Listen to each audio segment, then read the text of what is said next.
Yeah, this is the Wheneversode. My name is G Money. Andy Young. Ashley's back. Shout out to everyone who watched the Wheneversode. Now, I'm loving the vibe. I need to ask a question. Like, when is DST back? Oh, we're coming back this weekend. I'm even stuttering. Are you sure? Yo, Because we've been getting the heat. Because the Wheneversode fit so nicely into that zone on Sunday No, it morning. doesn't. Maybe. Don't take our slot. Actually, sign a contract now. There you Sign go. a contract No, let me now. tell you, you've been getting heat online. Like, people are just like, what the hell are because you? my Sundays are not Wait, the same anymore Yes. now, bro. I bumped into someone. So me and Andy went for a wedding last week, and they were just like, "Where the hell is the episode?" And I was just like, "It's coming back after this week."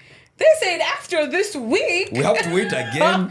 I was almost Do you falling. know But and that's why the mics are open. Should take a break.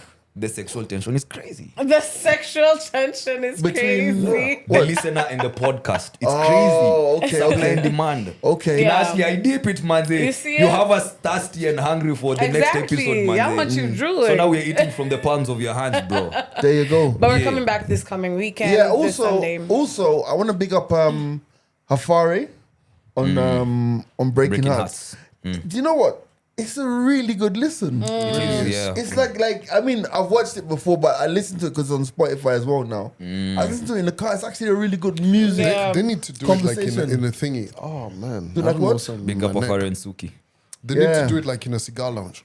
Yeah, I really enjoyed Breaking Hearts. yes, someone told me yes. Hafari Suki. Shout going out to Nick. He's a big fan. I don't know what's happening in my neck. Anyway, Stiff neck. Ash, last week, man said there's some things that I've wanted to hear from your perspective from the conversations we were having.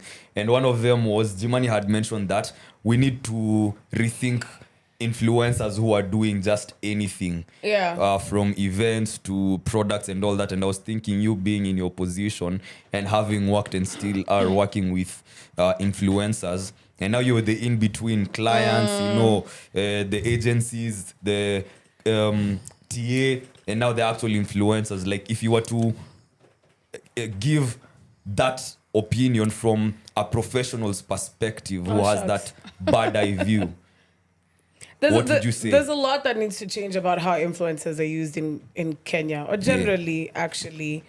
But I feel like Pay us people... also, pay us in time. Yeah, like people have their own niches and they need to stick with that. Also, there's some people who are paired with brands and it makes zero sense. Like your personality and the brand don't make sense. But then it's also based on, like, sometimes you can't fight the client that much, Like you just have to go with what the client says, even if you've advised them. Client But is there's- always right. Yeah, but I can't really, should I give too much? Well, You're the perfect person for this. yeah, there's a lot that needs to be done. For events, I think it's very possible, but I think people don't necessarily utilize the relevant influencers. Like, pick people who are in events. Pick people who, like, the go out, people. yeah. yeah, people who go out, people who are in the limelight, people, like, every weekend that they're going to be at the club, people who host, your DJs. But let me ask you a question, because this came to me the other day actually. If I'm doing, let's say I'm selling cameras, right? And it's called Cameras Are Us, and I get influencers to tweet about it, and it goes to, it trends and all that stuff. Is that considered success by the company? How does the company, like for me, all right, so for me, when I see like a trending topic and it's basically like you can tell it's been like an influence, it doesn't really resonate with me. I'm like, okay, these guys have paid influencers to do this, right? Yeah. But in the mind of the company, do they see that as success? The conversion. Yes, they do. I personally don't. They usually look at trending as a success, likes as a success. I don't even look at that. My main thing is like how many people have actually engaged with your content. Because here's the thing, right? If I go on the radio, if Calvin goes on the radio, if Andy goes on the radio, if you go on the radio, I guarantee you, go on the radio tomorrow morning and say, I have 1,000 bob to buy you breakfast. Oh, yeah.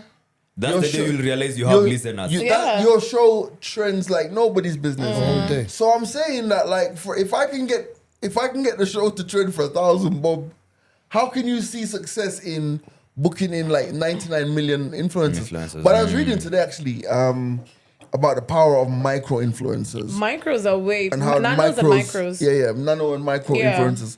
And how if you use them effectively, then that's even more It's Because, better. and I've been saying this because a lot of clients come and say they want a macro influencer, they want mega influencers, and you're just like, majority of the time, yes, they have the numbers. The impact is not there. Because sometimes you're giving them a brand to sell or a product to sell, and you know these people do not even look twice at it, you know? So the nanos or the micros, they give you a lot of eyeballs, and a lot of conversions as well, because their followers are genuine. And then these are people who are picking up brands that they actually resonate with.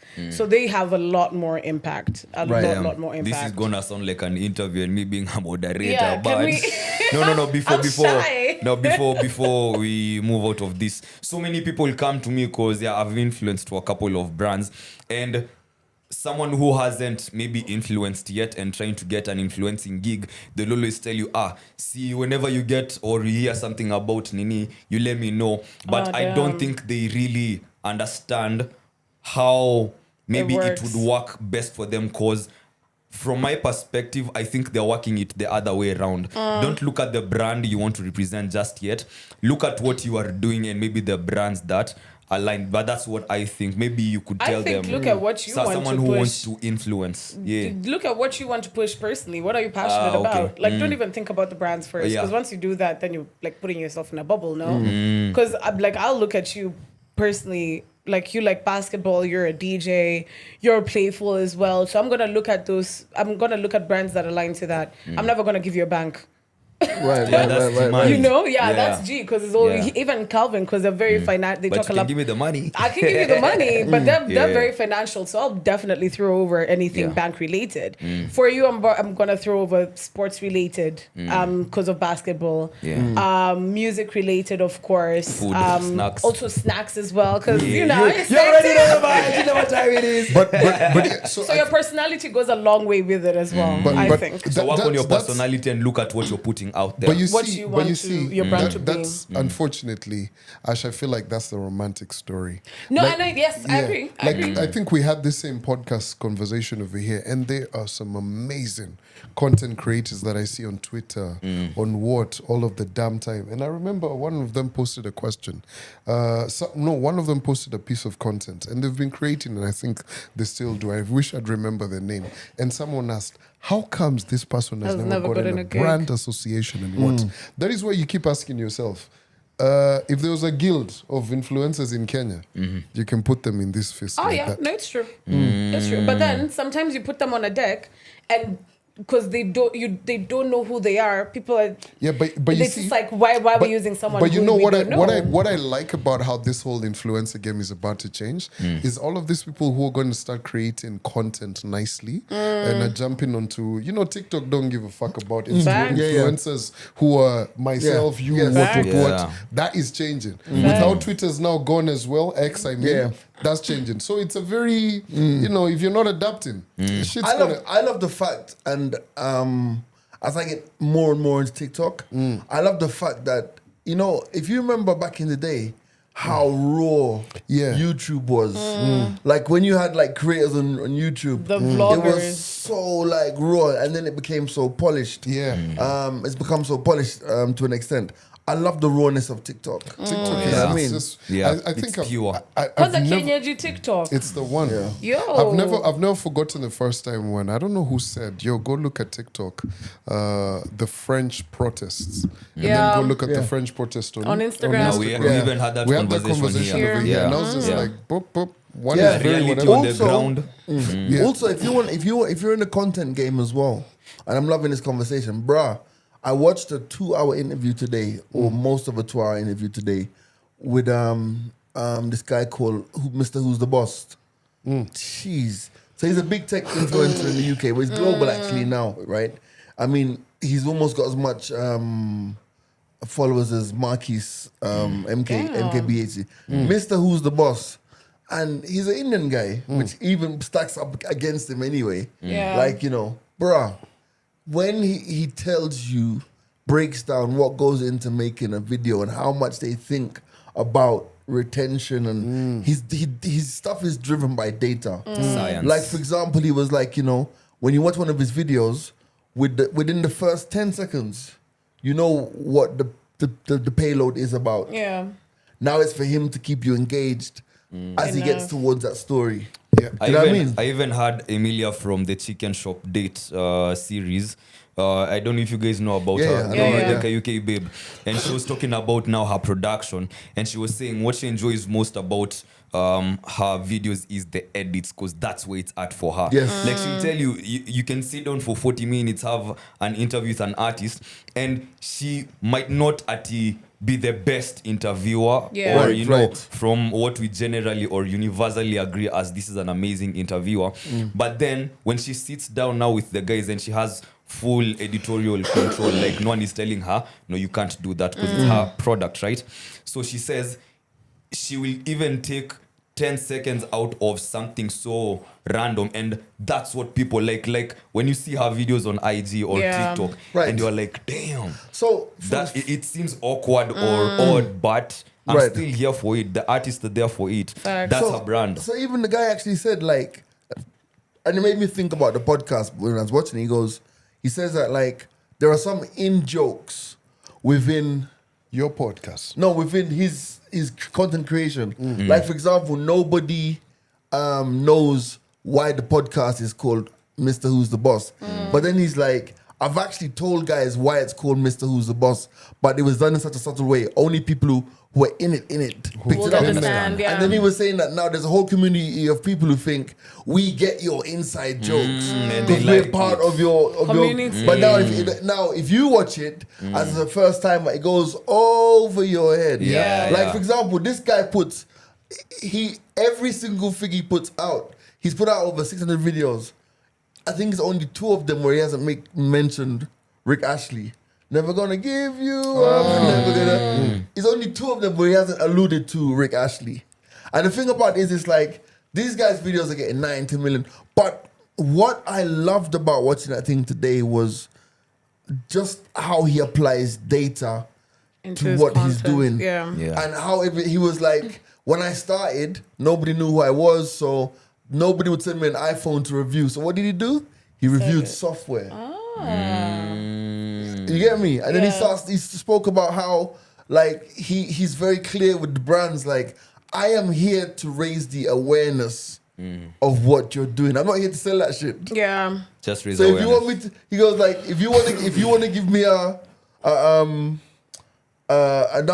coupon number, it's like, yo, use this promo code. He goes, that ain't me. I'm here to just I'm here to give you the cool factor Yeah. and raise the awareness of your product. Yeah. So he doesn't even do that affiliate marketing and all that stuff. By the way, Mr. Who's the Boss, it was an interview with some guys called Callum and Steve or something like that. Because I'm talking about it so much, I might as well give you the correct, Yeah. Direct so you know where plug. to find it, you know what I mean? Might as well. But yeah, I find that there's so much we can learn on YouTube and like just online when it comes to marketing and stuff, you know what I mean? That's Yeah. true. So the That's channel is Colin and Samir, and it was an interview with the full story of Mr. Who's the Boss, and it was released 2 days ago. Colin and Samir, Mr. Who's the Boss. Watch Nice. it. If you're an influencer, if you're a marketer, if you're trying to understand digital, if you're trying to get up in the game, it's worth your 2 hours. You know what I Also, mean? just like anybody in agency or marketing or corporate clients and agency, like it's not easy creating content and stuff, Yeah. you know, like it's not a 1 day thing. Yep. So also respect the craft, you know, because Yeah. I know I've heard Onesie. so many times that, oh, it's okay, see, it's just a post. Yeah, no. but also, You're dealing with a creative Yeah. man. Also, it's like it's very interesting because if I worked in sales right now, if I worked in sales and I worked at a radio or a TV station, let me tell you, fam, I would be speaking the language of digital so hard in my sales drill. Mad. Like as in, so I had to go to a function yesterday, and in the day, like because I was talking to some like I dressed in a group, right? And I was like, I can't dress too formally because then I'm gonna look too old school. Yeah. But then I can't dress too young because it's gonna look like I'm not taking it seriously. Yeah. And I had to dress just right, like Somewhere in between. somewhere in between, right? The point I'm making is a lot of the people who are doing sales haven't even got with the mentality of the audience who they're trying to sell. Yeah. Yeah, sell to. So let's say that I have a brand, yeah, and I want to reach 18 to 24, and you walk in here with your hair in a bun and a very formal. I'm like, you can't fucking talk to the people. What are you telling There's me? a block already. There's already a block. You know what I'm saying? Yeah. So I think if you're in sales, man, you really have to think about the people. You gotta know, man. that you're talking to. You But know? also, I think It's one like thing, flirting. one thing about one thing. it is flirting. It is flattening. I Yeah. think 100%. one of the things I learn a lot about, like salespeople, especially, I see it quite a bit. Salespeople, especially coming from a traditional point into now us guys digital. A lot of salespeople from a traditional point were what you call what's it called? LPO chasers. They don't even know your show. Yeah. So they come into digital not knowing, thinking, let me go to an agency and chase an LPO. Like if you ask them, what is the mics are open about? What do No they, idea. what? Yeah, they don't know. They have not a clue. As long They as they don't know have the the terrain. LPO. Yeah, When but do you we see, bill? and you see now that is where you can't transition just that Like was that. built- Because yeah. the thing with digital is You gotta know. Guess what? You might miss my show in the morning. You might have heard about G Money. You might have heard about Calvin in the morning. You might have heard about Andy. But I keep on missing their show. Yeah. But when it comes to digital, it's like send me the link. Yep. Yeah. One time. That's it. And you see like the one thing about like especially You with know, I'm now writing that down. digital. LPO chasers. That's in my next presentation, boy. Yeah.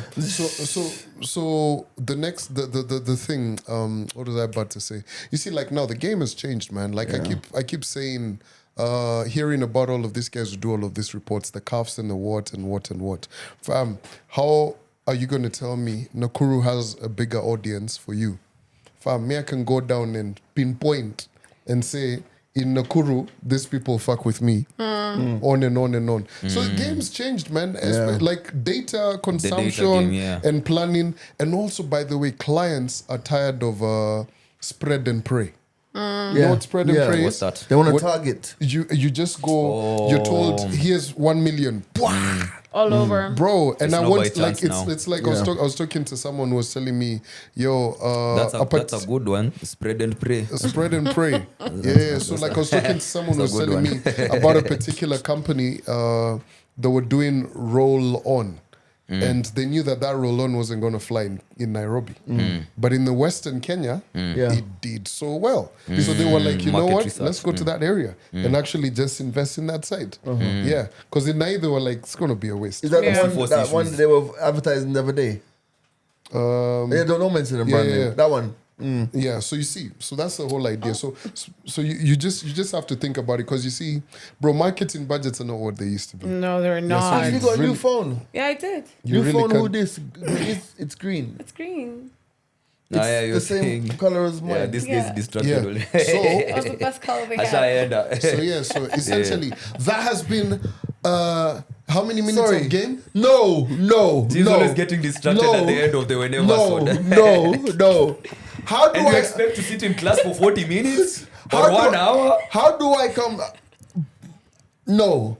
How do I come to the mics open with a green iPhone last week and you turn up with a green iPhone this Oh, week? wait. Is this your new one? Yes. Oh, no shit. Telepathy. Look at us, G. And you are calling me green. Look at Now us. look who's green. Wait, let me see. Is it the same one? Yours feels heavier though. I think yours has got bigger memory. This has been a mini-sode, Wheneversode. My name's G Money. And the young. Ashley. Big C. Isn't it the same exact phone?